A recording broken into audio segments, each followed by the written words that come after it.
Why don't you take a break? My Robert's kind words made me tear up. When was the last time anyone worried about me? But it opened my eyes. I need to get out of this toxic in-law hell. Time for some payback doubled. My name is Sarah, and I'm 38 years old, living happily in a shared house. Some people say, I can't imagine living with strangers in a shared house. But after my divorce, living alone, I found living with strangers surprisingly comfortable. There are worse families out there, trust me, I know. It started about 10 years ago. My husband Ken and I started our newlywed life in a new apartment. Ken had an unmarried sister, Nancy, who often came to visit with her mother, Amelia. Ken, you got married before me, huh? Chatting with her with a bit of a mean tone, Amelia often added salt to the wound. Nancy always put on a brave face, saying things like, marriage isn't everything. She was saying all the right things, but it felt more like she was just trying to be strong. And honestly, she was right. It's not like her words didn't have merit. But the bravado was obvious. I say that because Nancy kept buying wedding magazines every month, even though she had no plans to marry. She was more eager than anyone to get married. She's been dating a guy long distance for 3 years, but no talk of marriage. Nancy, you're almost 30. If you keep dragging your feet, you won't be able to have kids or find someone to marry. Every time Amelia pushed like this, Nancy would get more and more agitated. So it was an unwritten rule not to talk about marriage in front of Nancy. But Amelia kept pushing Nancy's buttons without realizing it. The worst part was that because Amelia always used Ken and me as an example, Nancy ended up resenting me. Girls like Sarah, who can't remember anything at work and don't think about anything, tend to be more popular with guys. They get everything done for them. Guys don't like women who are strong and assertive like me. I'm not saying I don't get any attention, but I think having a career and being independent is better. In the end, people who are good at their jobs win. I had to listen to this speech over and over. Each time, I'd have to say things like, No, women like you are admired by men. It wasn't that I wanted to flatter her, but if I didn't, she'd get even more annoyed. She was very emotional and difficult to deal with. Then one day, why don't we all live together? As usual, Amelia showed up unannounced on my husband's day off. Her sudden suggestion left my husband Ken, Nancy, and me in shock. Why? Ken asked, looking slightly annoyed.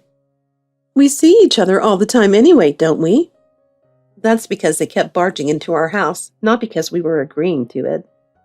It would be easier to manage one household instead of two, don't you think? What about Sarah? Ken seemed to hesitate for a moment, then passed the question to me. I was stunned. Ken was looking at me as if begging me to turn them down. Amelia was looking at me, fully expecting me to agree. Well, we're still newlyweds, and we'd like some more time to ourselves. Really? You've been married for a year and still feel like newlyweds? Must be nice, huh? Nancy, aren't you jealous? You wouldn't understand, since you're not married. She laughed loudly at my response, while Nancy's face was turning red with anger. Then I guess Nancy will have to take care of me in my old age. Amelia's words made Nancy's eyes lose their light. Her tone was suddenly cold. No, since Ken's already married, his wife should take care of her. No way. We just got married. We're not ready for that kind of thing. I nodded along with Ken's nervous response. Right. Having a man in the house would make Mom feel safer. So Ken and Sarah should take her in. I'm not sure about that. I'm out most of the time at work. It was clear that none of us wanted to take Amelia in. She had no sense of delicacy and would make life difficult for anyone living with her.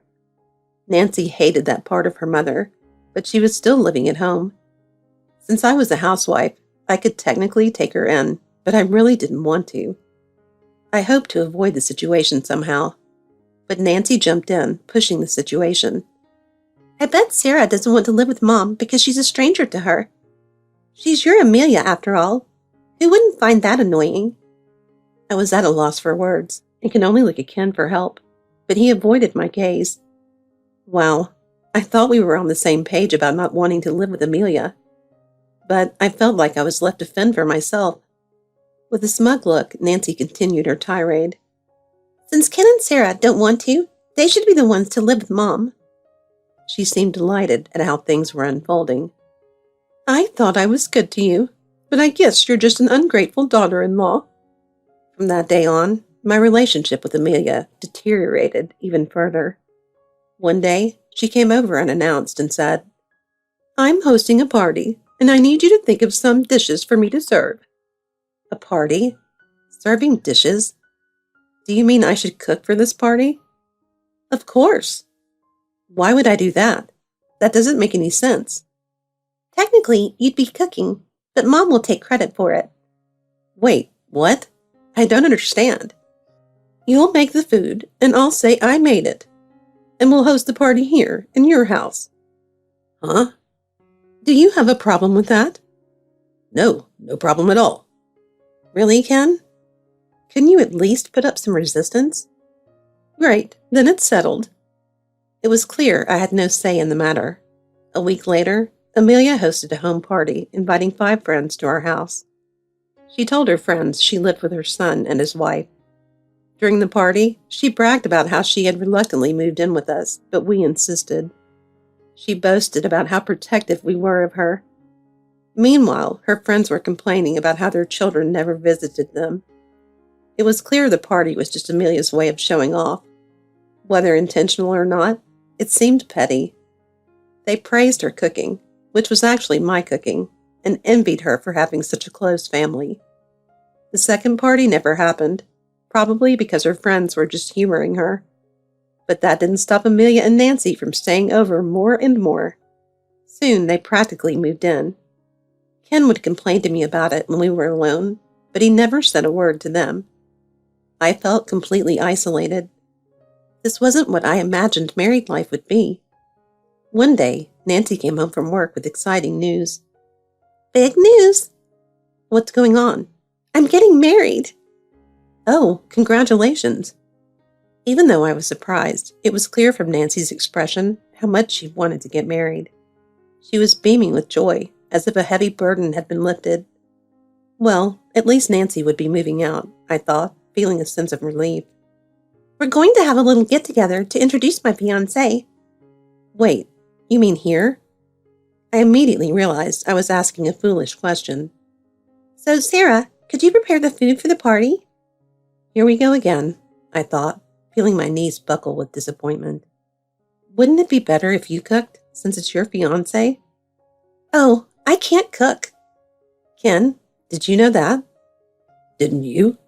It's pretty obvious. Nancy, who had lived at home her whole life, never bothered learning how to cook. Now it made sense why Nancy didn't want to take care of her aging mother, and why Amelia wanted to move in with us. She was tired of doing all the work for Nancy.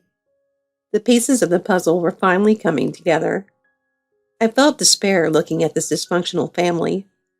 I watched in disbelief as Nancy planned the menu with Ken, who was just as clueless. Just order in, I thought, but I knew the cost would fall on us. Ken would gripe about it later in private, but never to their faces. I thought about divorce more and more. But my savings were gone, and I had no home to return to. I guess I'll just have to put up with this forever. Eventually, the day came when Nancy's fiancé Robert was introduced. Wow, this looks delicious, he said, complimenting the food that Nancy was pretending to have made. I've never tasted your cooking before, Nancy. Well, we've been in a long-distance relationship, so there weren't many chances. Nancy, who couldn't even crack an egg, was boldly taking credit for my cooking. He was kind, polite, and seemed far too good for Nancy. He even helped Amelia walk and tried to get to know me. If only Ken could learn a thing or two from him. The meet and greet went smoothly. It was great that the food was well received. Yes, I'm relieved. You shouldn't be, Nancy. What are you going to do after marriage? You said you'd move out. Can you even make dinner? I'll be fine. I have a month before the wedding to practice. A month might be enough for some, but I had my doubts about Nancy. Don't worry, I won't be moving back.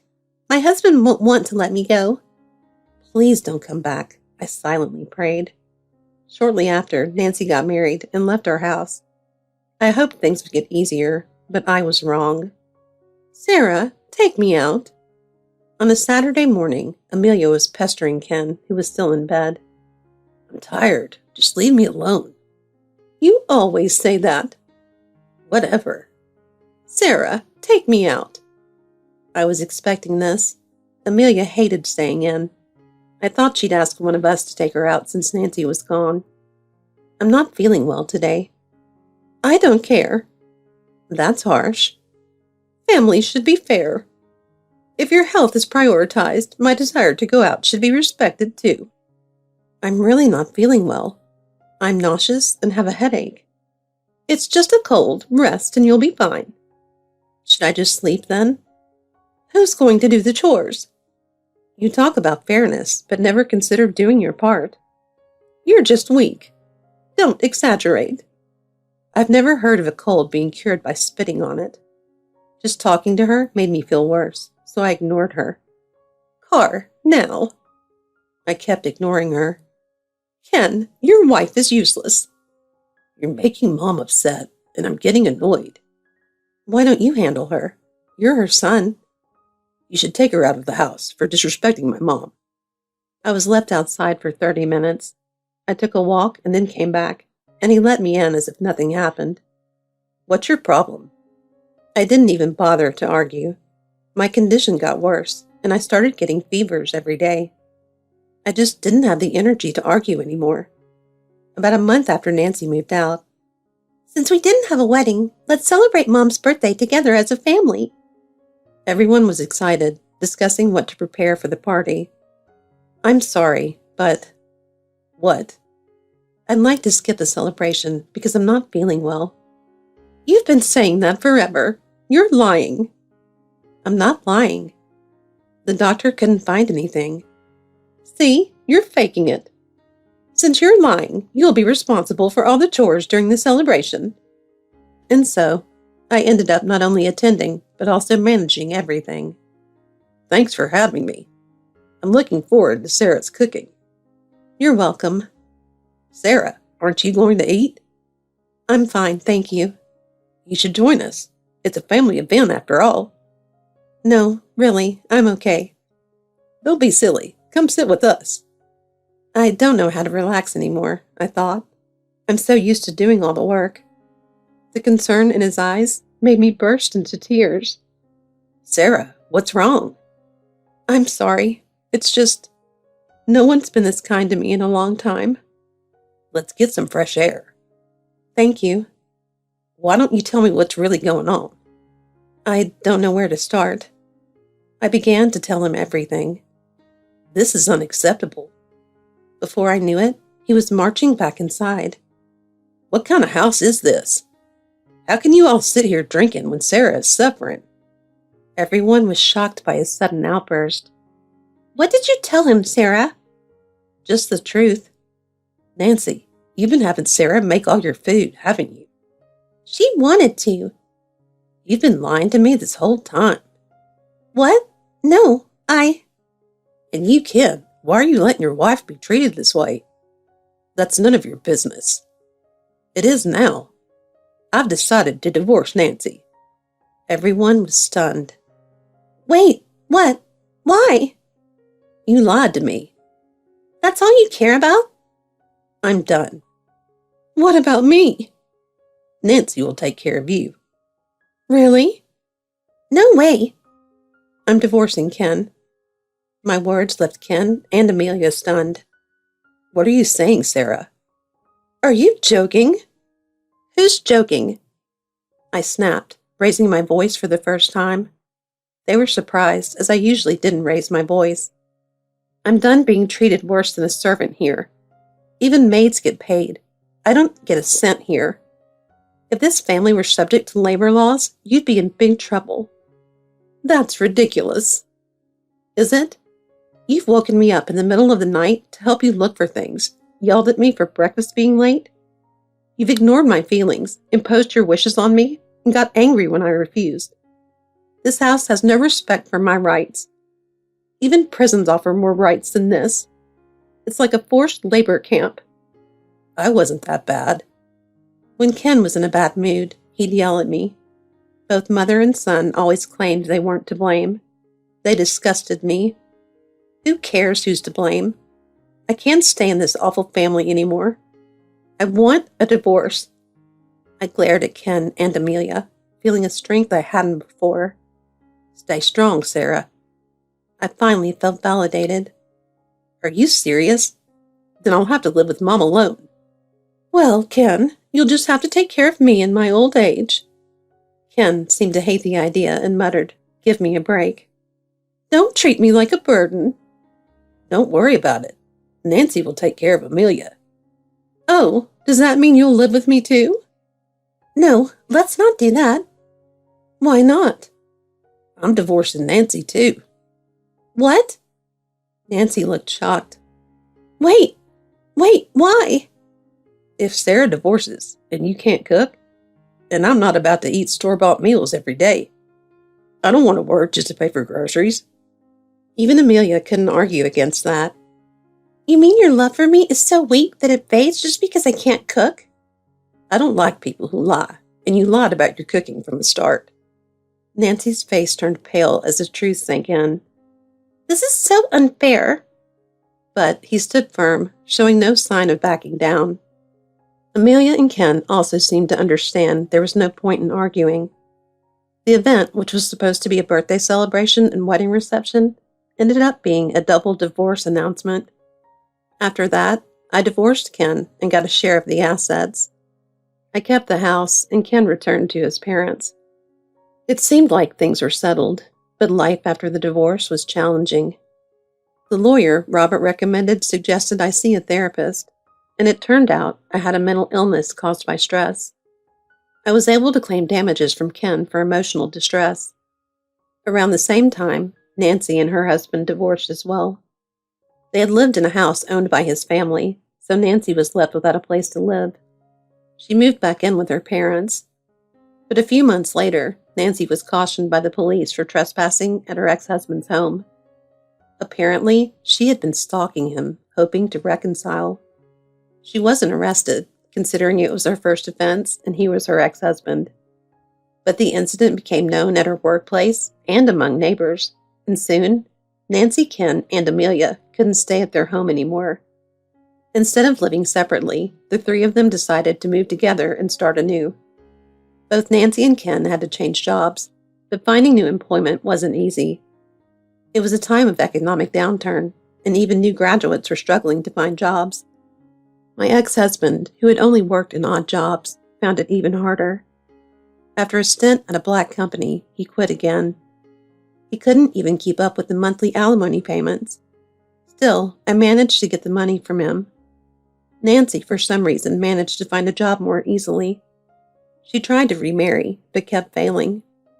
My ex-husband also remained single, so I guess they both ended up having to care for Amelia. Speaking of Amelia, she also tried to find a new partner after being inspired by Nancy. She even bragged to me, but it turned out the man was a scam artist. She lost $80,000, her savings for old age. Apparently, marriage fraud is hard to prove. Well, after all the trouble they caused me, it's only fair they experience some hardship. As for me, after leaving that house, my heart finally healed, and I now work happily as a preschool teacher. I had always wanted to be a teacher, but I was bad at studying back then and never tried. I never thought I'd be taking on this challenge after turning 40. But going through all that made me more courageous. I have no intention of remarrying, but I don't feel lonely. At work, I'm surrounded by adorable kids, and at home, my housemates. The housemates range from their 20s to 50s, making the place lively. Plus, it's a shared house where we can live with rescue cats, so there are several cats around. If I felt lonely here, I'd be cursed for sure. It's the perfect environment. Many people think getting married or having kids is the only path to happiness for women, but I'll prove that's not the case. That's my secret ambition these days.